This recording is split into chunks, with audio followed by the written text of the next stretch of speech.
الحمد لله نحمده ونصلي على رسوله الكريم أما بعد فأعوذ بالله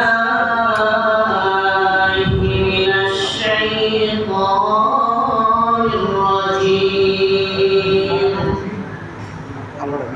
بسم الله الرحمن الرحيم قل إن كنتم تحبون الله فاتبعوني يحببكم الله ويغفر لكم ذنوبكم والله غفور رحيم قال رسول الله صلى الله عليه وسلم من أحب سنتي فقد أحبني ومن أحبني كان معي في الجنة أو كما قال عليه الصلاة والسلام وقال تعالى في شان حبيبه ومحبوبه ومعشوقه إن الله وملائكته يصلون على النبي يا أيها الذين آمنوا صلوا عليه وسلموا تسليما اللهم صل على مولانا محمد وعلى آله سيدنا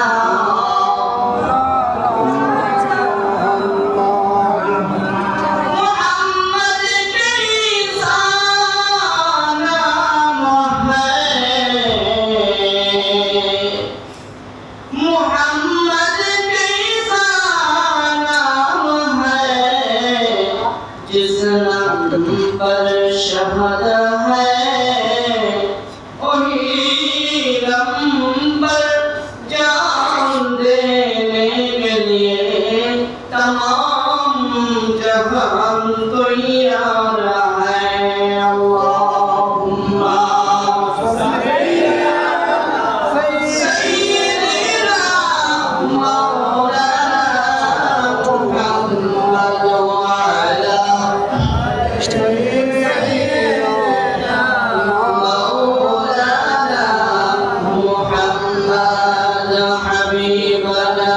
شفيعنا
বিশেষ দিনে রাসূলের ভালোবাসায় রাসূলের মহব্বতে রাসূলের জন্মে খুশি হয়ে আজকের এই আয়োজনে আমাদেরকে কবুল করেছেন এজন্য শুকরিয়া আদায় করি বলি আলহামদুলিল্লাহ। মুআসসাস হাজিরিন, আল্লাহ পাক রব্বুল আলামিন তার প্রিয় বন্ধুকে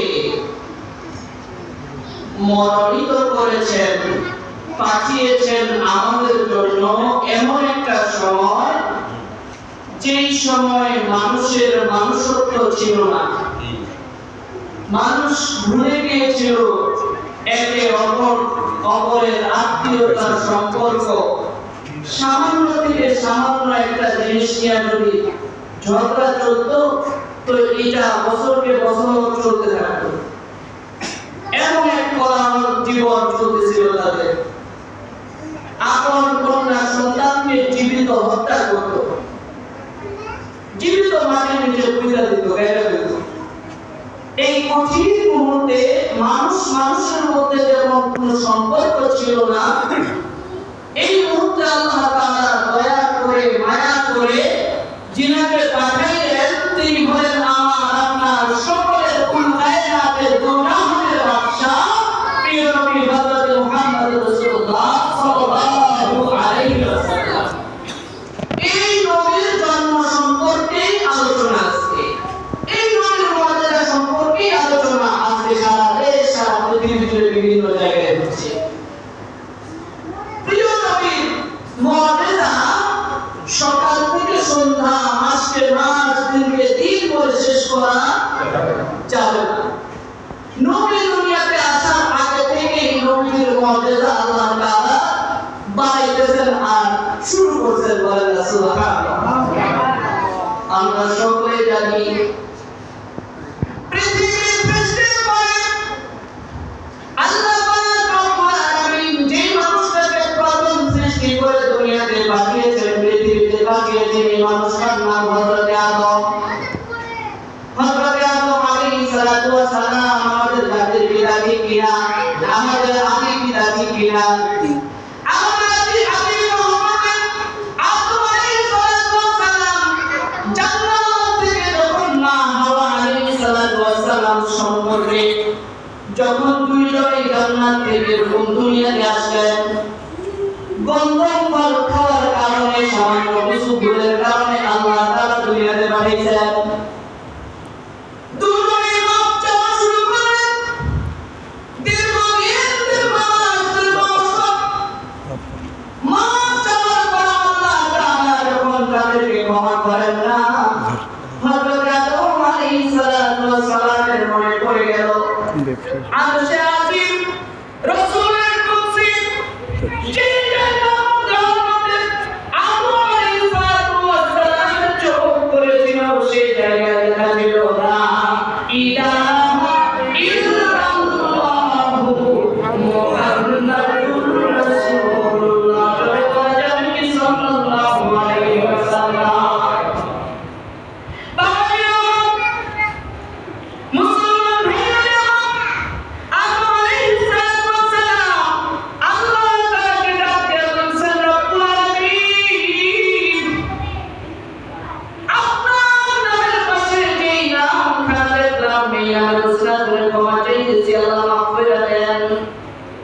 Allah boleh atau yang paling sebui Amun datang Allah Jokwilah arsir putih tiga takena arsir putih dari kala ilaha illallah Muhammadur Rasulullah jannatul dharja tiga takena jannatul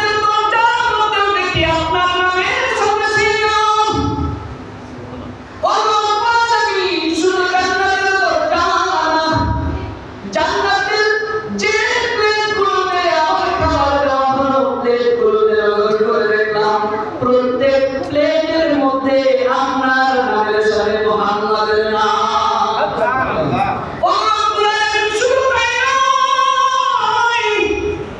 শুধু জান্নাতের প্লেটে নয় আর কইলে চলে আদম বলেন জান্নাতের দস্তরখানার মধ্যে নজর করলাম প্রত্যেক দস্তরখানার মধ্যে আপনার নামের সাথে আপনার বন্ধুর নাম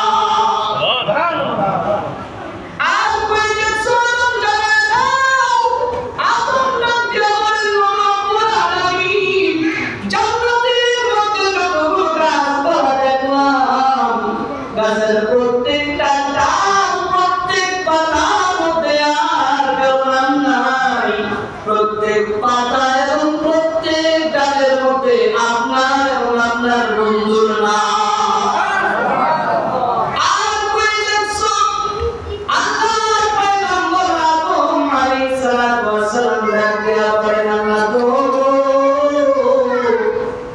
জান্নাতের প্লেটে মুখের মধ্যে দেব প্রত্যেক লোকমা প্রত্যেক খাবারের প্রত্যেকটা জায়গার মধ্যে লেখা লা ইলাহা ইল্লাল্লাহু মুহাম্মাদুর রাসূলুল্লাহ সাল্লাল্লাহু আলাইহি ওয়াসাল্লাম। আল্লাহ পয়গম্বর নবীকে বলেন ও রব্বুল আলামিন জানেন এই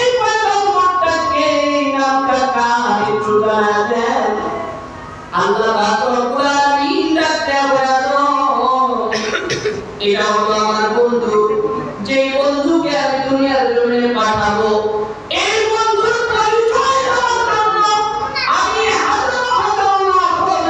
পয়গম্বর পাঠাবো তোমাকে বানাইছি দুনিয়ার জন্য যাবা যাওয়ার পরে দুনিয়াতে সন্তানাদি জন্ম দিবা অনেক মানুষ হবে দুনিয়ার জন্য এই মানুষগুলো জানা দিয়ে আসবা তোমার বংশ থেকে তোমার মধ্য দিয়া আমি এমন একজন পয়গম্বর পাঠাবো যিনি দুনিয়ার সাধারণ মানুষ হবে না তিনি হবে আমার বন্ধু হাবিবুল্লাহ।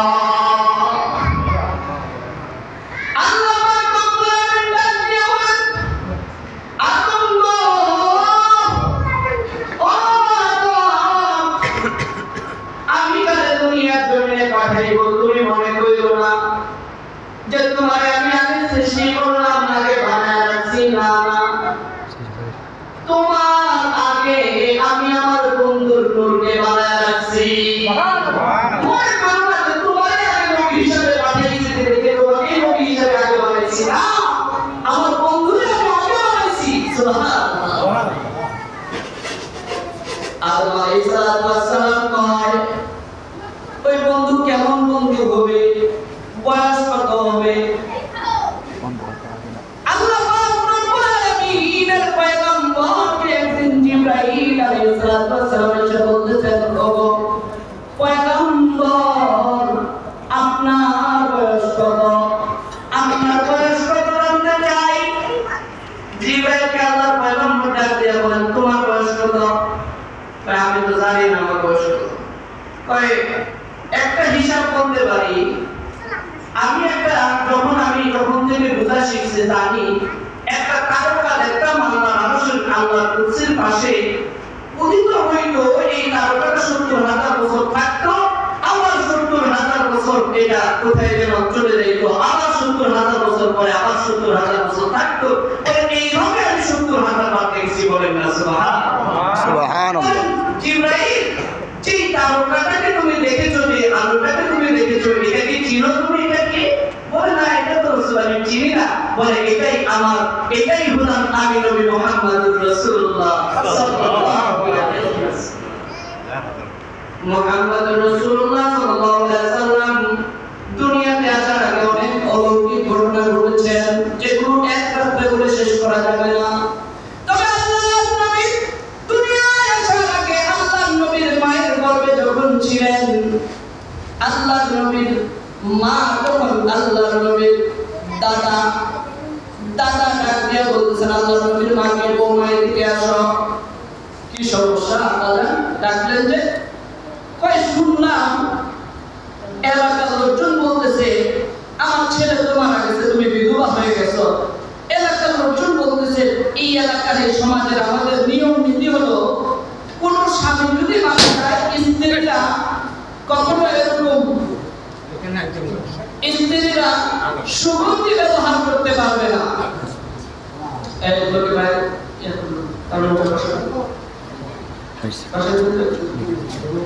সুগন্ধি ব্যবহার করা যাবে না।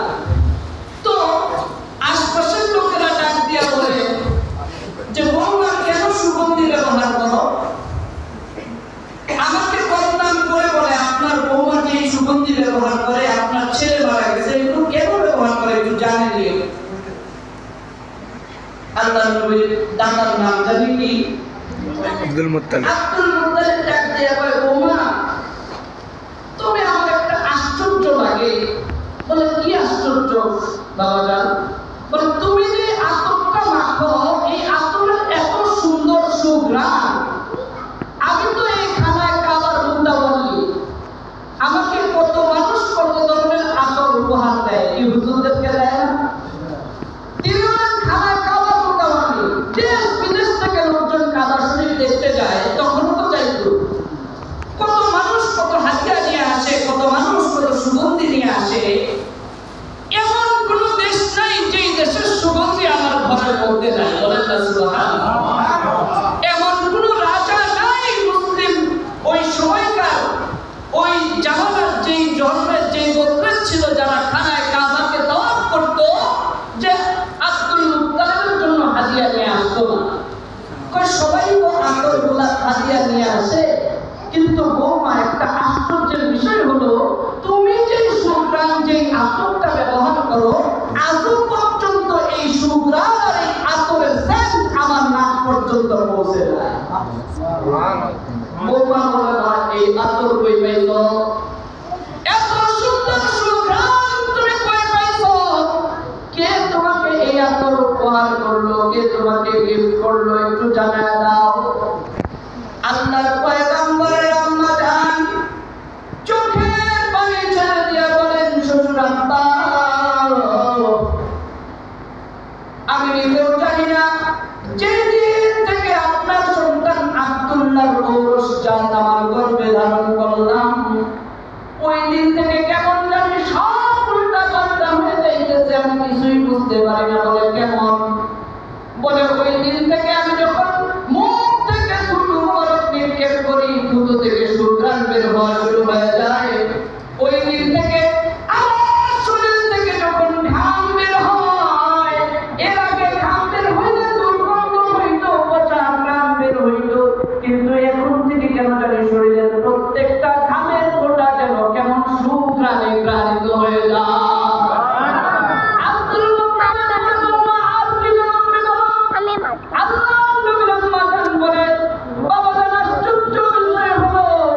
আমি যখন রাস্তা যায়, মনে হয় গাছের রাস্তার দুপাশের গাছ যেন ভেঙে চুরে পড়ে যাবে এমন মনে হয়।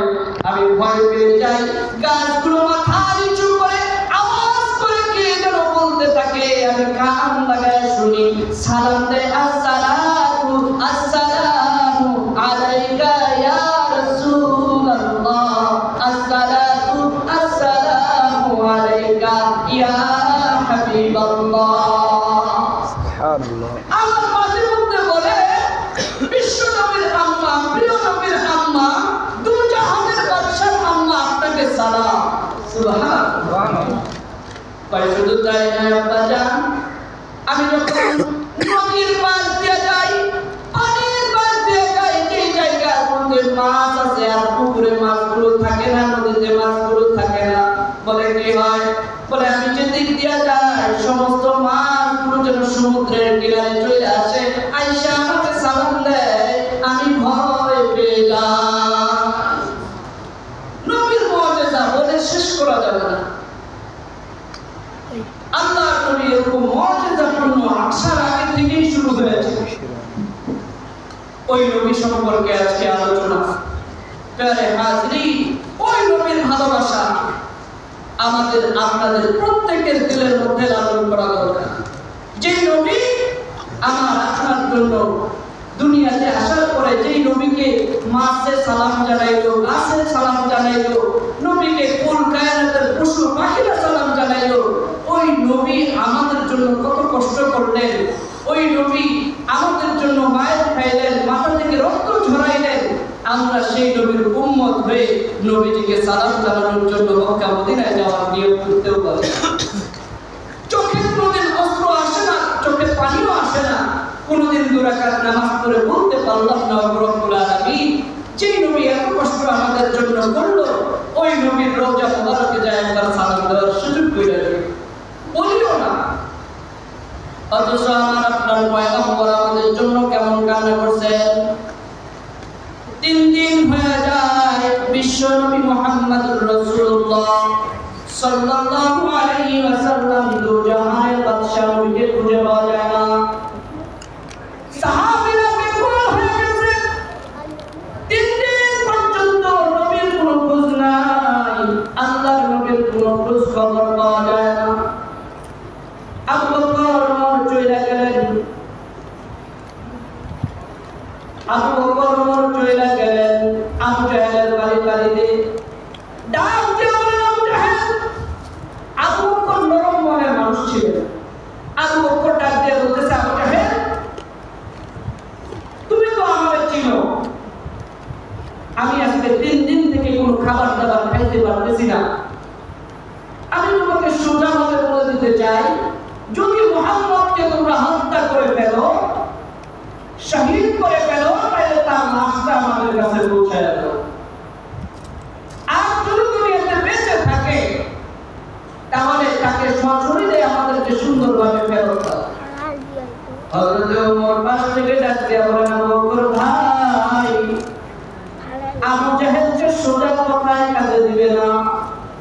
ডাক দিয়ে বলেন, আবু জাহেল, তুমি তো আমাকে চিনো, মুহাম্মদের কল্যাণের জন্য নগ্ন তরবারি নিয়ে আমি রওনা হয়ে গেছিলাম। মুহাম্মদের কল্যাণ দেখে মুহাম্মদের চেহারা দেখে পাগল হয়ে গেছি, মুহাম্মদের কোরআনে কারীমের তেলাওয়াত শুনে পাগল হয়ে গেছি, আমি মুহাম্মদের উপরে কালেমা পড়ে মুসলমান হয়ে গেছি। আমার কল্যাণ মুহাম্মদের জন্য করে দিয়েছি, বলেন সুবহানাল্লাহ।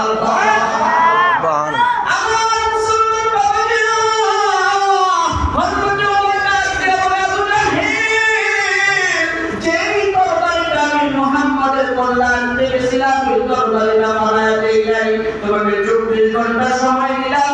3 দিন সময় আবু বকর দিয়েছেন, 3 দিন মানিয়া 24 ঘন্টার মধ্যে যদি মুহাম্মদের শরীর, মুহাম্মদের বডি আমার সামনে হাজির না করো, ওই নগ্ন তরবারি দিয়া তোমার হাত থেকে তোমার গর্দান আলাদা করে দেব, মাথা আলাদা করে দেব। ওমর বলতেছে, তো সেই ওমর যাকে মুহাম্মদের কল্যাণের জন্য পাঠাইছিলাম, আমি তো সেই ওমর যে ওমর সাহস করে মুহাম্মদের কল্যাণের জন্য তৈরি ছিলাম। আজকে আমি তোমার কল্যাণ আমার জন্য হাজির হয়েছি, 24 ঘন্টা টাইম দিলাম, সময় দিলাম, যদি মুহাম্মদকে হাজির না করো তুমি আবু জাহেলের কন্যা কিন্তু তোমার ঘরটারে থাকবে না।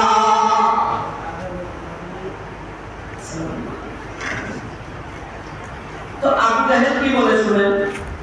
আবু জাহেল ডাক দিয়ে কয়, ওমর তুমি যে আসছো মুহাম্মদের খোঁজে, আমি আবু জাহেল 3 দিন থেকে ঘুমাইতে পারি না, বলেন না সুবহানাল্লাহ।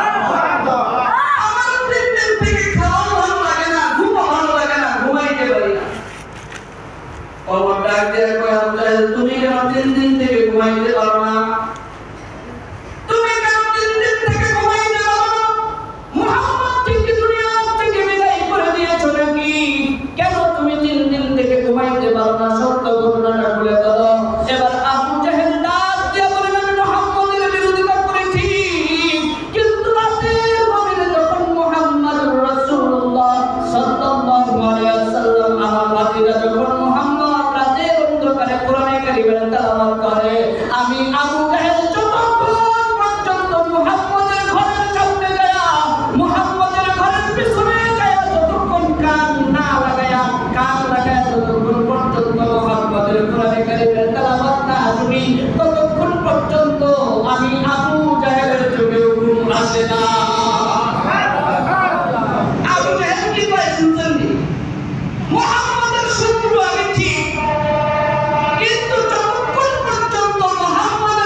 আবু জাহেল কোরআন শরীফকে মহব্বত করতো কিনা, ভালোবাসতো কিনা? না বাসলে কোরআন শরীফ না শুনলে, কোরআনে কারীম না শুনলে তার ঘুম আসতো না। মহব্বত এক জিনিস, মানা আরেক জিনিস। মহব্বত এক জিনিস, পালন করা আরেক জিনিস। মহব্বত এক জিনিস, আমল করা আরেক জিনিস। আবু জাহেল কোরআন মহব্বত করতো, কোরআনের তেলাওয়াত মহব্বত করতো, না শুনলে ঘুম হতো না, কিন্তু কোরআনের কোনো আইন। আজকে আমাদের সমাজে অনেক মানুষ আমরা আছি যারা মহব্বত করি, কোরআন মহব্বত করি, হুজুরকে ভালোবাসি, আলেম ওলামাদেরকে খুব মহব্বত করি, কিন্তু আলেম ওলামার কথা, নামাজ পড়ো, রোজা রাখো, হজ করো, যাকাত দাও, এগুলো ভালোবাসা এক জিনিস, পালন করা। ভালোবেসেও আবু জাহেল কোথায় গেল? পালন করতে হবে, শুধু ভালোবাসতে হবে না, ভালোবাসার সাথে সাথে কি করতে হবে? আমলও করতে হবে। আবু জাহেল কয়, বাতিজা আমার ঘুম হয় না, বাতিজা তেলাওয়াত না শুনে ঘুম হয় না। হযরত আবু বকর বলেন, ওমর আর এইখানে দেরি করে কোনো লাভ নাই, চলো চলে যাই। আমরা আমাদের প্রিয় বন্ধুকে খুঁজে বের করি। হযরত আবু বকর সিদ্দিক রাদিয়াল্লাহু তাআলা মক্কার গলিতে গলিতে নবী মুহাম্মদ রাসূলুল্লাহকে খুঁজে কেউ কোনো সন্ধান দিতে পারে না। মরুর প্রান্তে কিছু মানুষ ছাগল চড়াইতেছেন, উট চড়াইতেছেন, দুম্বা চড়াইতেছেন। আবু বকর ডাক দিয়া বলে, ভাইরে তোমরা কেউ জানো নি মুহাম্মদ নামের কোন লোকের সন্ধান তোমরা দিতে পারবানি?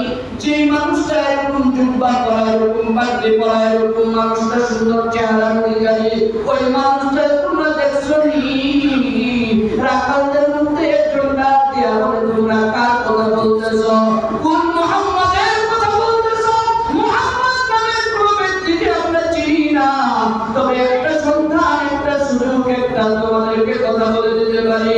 আজকে 3 দিন হয়ে যায়, সুন্দর চেহারার অধিকারী মানুষটা চাঁদের থেকে সুন্দর, রাত্র মুহাম্মাদের হয়ে যায়, আকাশে যখন পানিমান চাঁদ উত্তোলন হয়, ওই মানুষটা ওই গুহার থেকে যখন এরকম ভাবে গুহার মধ্যে যখন রাতের বেলা কান্নাকাটি করে, ওই মানুষটা ওই সুন্দর চেহারার আলো ওই চাঁদের আলো থেকে বেশি উজ্জ্বল হয়ে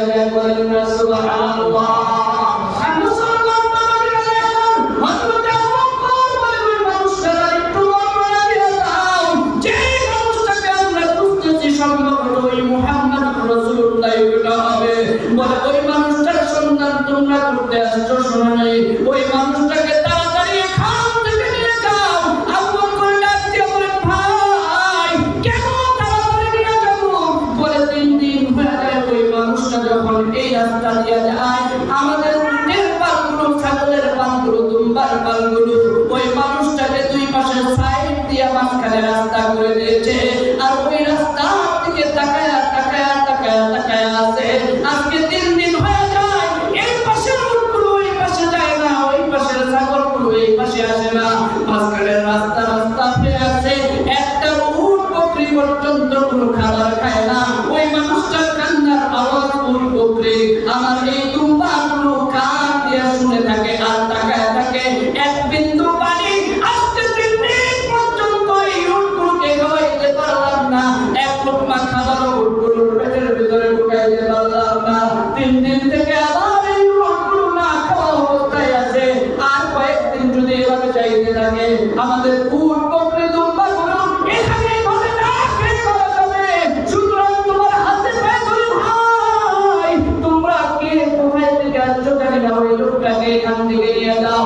আর যদি না যাও, আজকে 3 দিন থেকে দুম্বাগুলোকে পিটাইতেছি, ঘরে নেওয়ার জন্য ঘরে যায় না, উটগুলোকে পিটাইতেছি, ঘরে যায় না, ছাগলগুলোকে, বকরিগুলোকে, ভেড়াগুলোকে পিটাইতেছি, ঘরে যায় না। 3 দিন হয়ে যায়, এগুলো কোনো খাবারও খায় না। এখন যদি ঘরে না নিয়ে যাও, ওই মুহাম্মদকে যদি ওখান থেকে না ছড়াও, এখানে সমস্ত উট দুম্বা ভেড়াগুলো জান দিয়া দিবে, এরপরেও করবে না। কি মায়ার নবী, কি দয়ার নবী!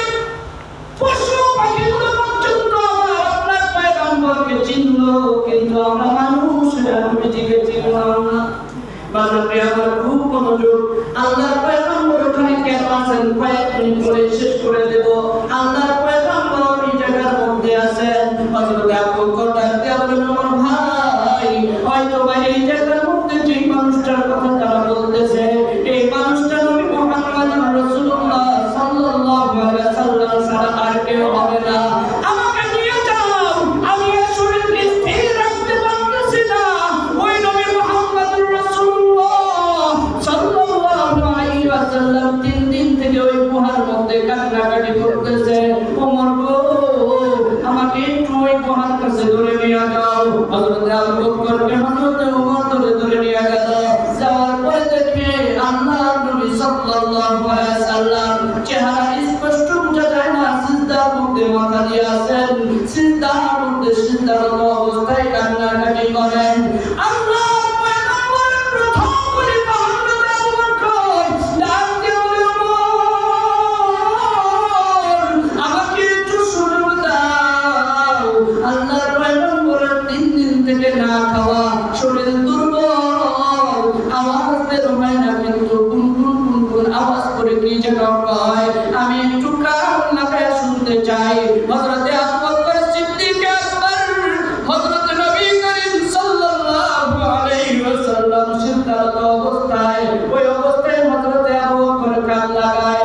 আবু বকর বলেন, আমি মনে করেছিলাম বিবির জন্য কাঁদে, আমি মনে করেছিলাম আল্লাহর পয়গম্বরের বাবা জন্মের আগে দুনিয়া থেকে বিদায় হয়ে গেছে, মনে হয় আব্বা আব্বা বলে সিজদায় কইরা কান্না করে। আমি মনে করেছিলাম মা নাই, আমার নবী মা নাই, মা মারা গেছে, জন্য বুঝি কাঁদে। আমার নবীর মুখের কাছে যে কান্দিরা, আবু বকর ডাক দিয়ে বলেন, ওমর, কান লাগিয়ে শুনতেছি আমার পয়গম্বর ডাক দিয়ে বলতেছে, রব্বি হাবলি উম্মতি, রব্বি হাবলি উম্মতি। ও রব্বুল আলামিন, আমার উম্মতের কি হবে বলো না, আমার উম্মতকে মাফ করবে কিনা জানা দেন। আমার উম্মতের কি হবে, আমার উম্মতের গুনাহ কি হবে, আমার উম্মতের অপরাধগুলো কেমন হবে, কি হবে, আমার অপরাধগুলো, আমার উম্মতের অপরাধগুলো কে মাফ করবে, আপনি কেমনে মাফ করবেন, আমার উম্মতগুলোকে কেমনে জাহান্নামে দিবেন, আমাকে একটু খবর দেন, কেমনে জান্নাতে নিতে পারবো। উম্মতের চিন্তায় নবী 3 দিন হয়ে যায়, গুহা থেকে মাথা উঠায় না, সিজদা থেকে মাথা উঠায় না।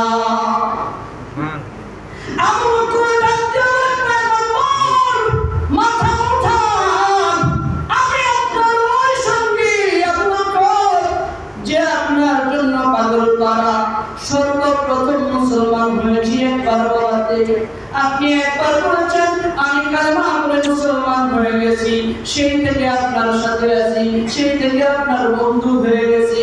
ওগো পয়গম্বর আপনি মাথা উঠান, আরবের লোকেরা বিপুল হয়ে গেছে, আপনার সাহাবীরা বিপুল হয়ে গেছে, আর সহ্য করা যায় না। আল্লাহর পয়গম্বর মাথা উঠায় না। আমরা যাবো করে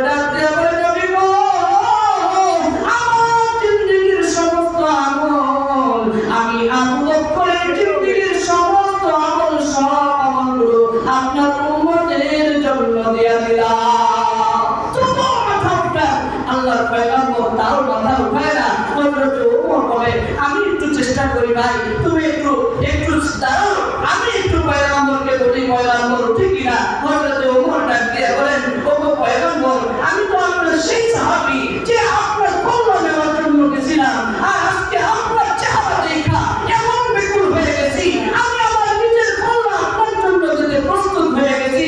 আবু জাহেলের কাছে গেছিলাম, আপনার সন্তান না পাইলে তার কল্যাণ উড়িয়ে দিতাম। ওগো পয়গম্বর, আপনি একটু মাথা উঠায় দেখেন, আমি ওমর আপনার সামনে এসে গেছি। আল্লাহর পয়গম্বর মাথা উঠায় না। ওমর ডাক দিয়ে বলেন, ওগো পয়গম্বর, আবু বকর তার জীবনের সমস্ত আমল দিতে চাইছে, আমি ওমর ওয়াদা করলাম আমার জিন্দেগীর সমস্ত আমল আপনার উম্মতের জন্য দিয়ে দিলাম। বলেন সুবহানাল্লাহ। আল্লাহর পয়গম্বর তবুও মাথা উঠায় না। হযরত আবু বকর হযরত ওমর দুইজনে মিলে বুদ্ধি করলো।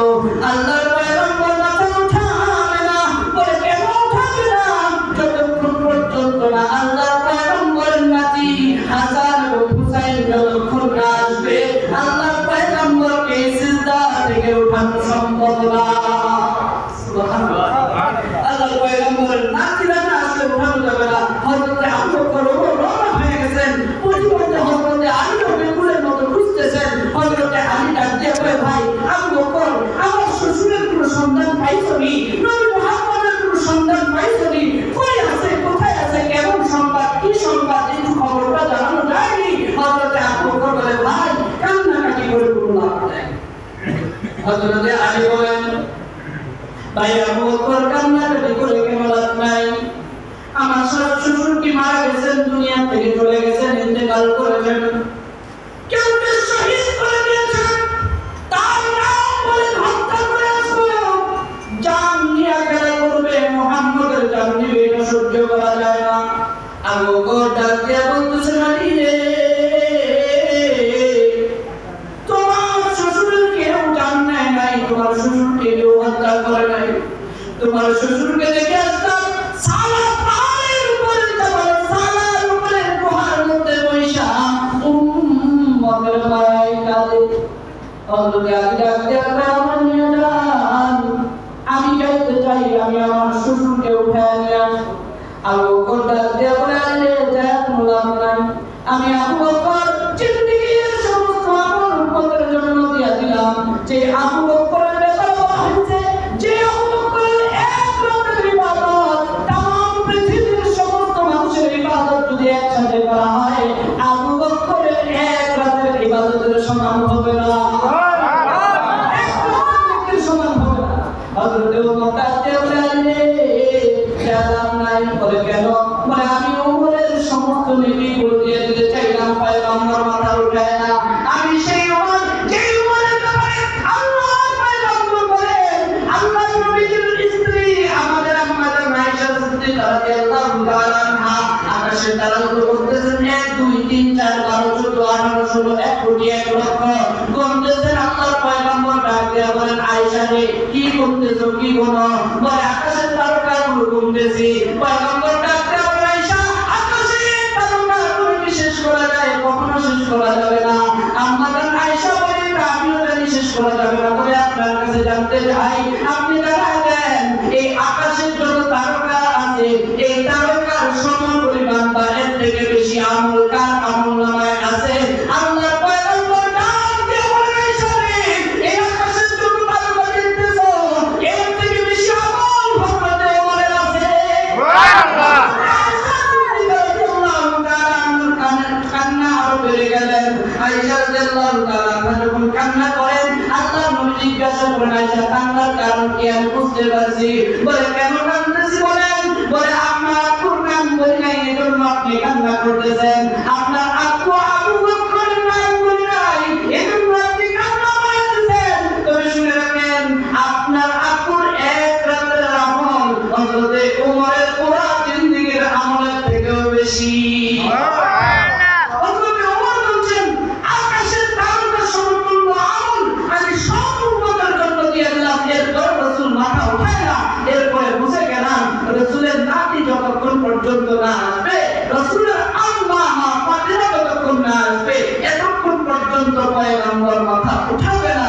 এবার আল্লাহ রাব্বুল আলামিনের পয়গম্বরের সাহাবী হযরত আবু বকর, হযরত ওমর, হযরত আলী রাদিয়াল্লাহু তাআলা আনহু তিনজনই চলে গেলেন মা ফাতিমার কাছে। যাদের মা ফাতিমা কান্নাকাটি করতেছে, যাই নামাজে বসে, বাবা নাই, কান্নাকাটি করে। পাশ থেকে হযরত আলী ডাকতে বলেন, ফাতিমা দরজা খুলো। ফাতিমা ডাক দেয়া কয়, আলী কি হয়েছে বাবার অনুসন্ধান পাওয়া গেছে?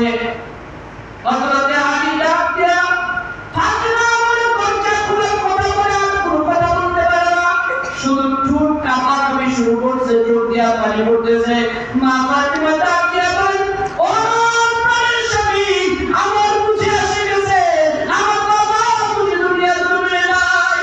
কই আমার বাবার লাশ, কই আমার বাবার দেহ মোবারক, একটু আমার সামনে নিয়ে আসো, আমি এক নজর দেখতে চাই। হযরতে আলী রাদিয়াল্লাহু তাআলা কোনো কথা বলতে পারতেছেন না। হযরতে হাসান আসলেন, হযরতে হুসাইন আসলেন, সোনা সোনা গো নাকি চেহারা দিন দিন থেকে দেখি না,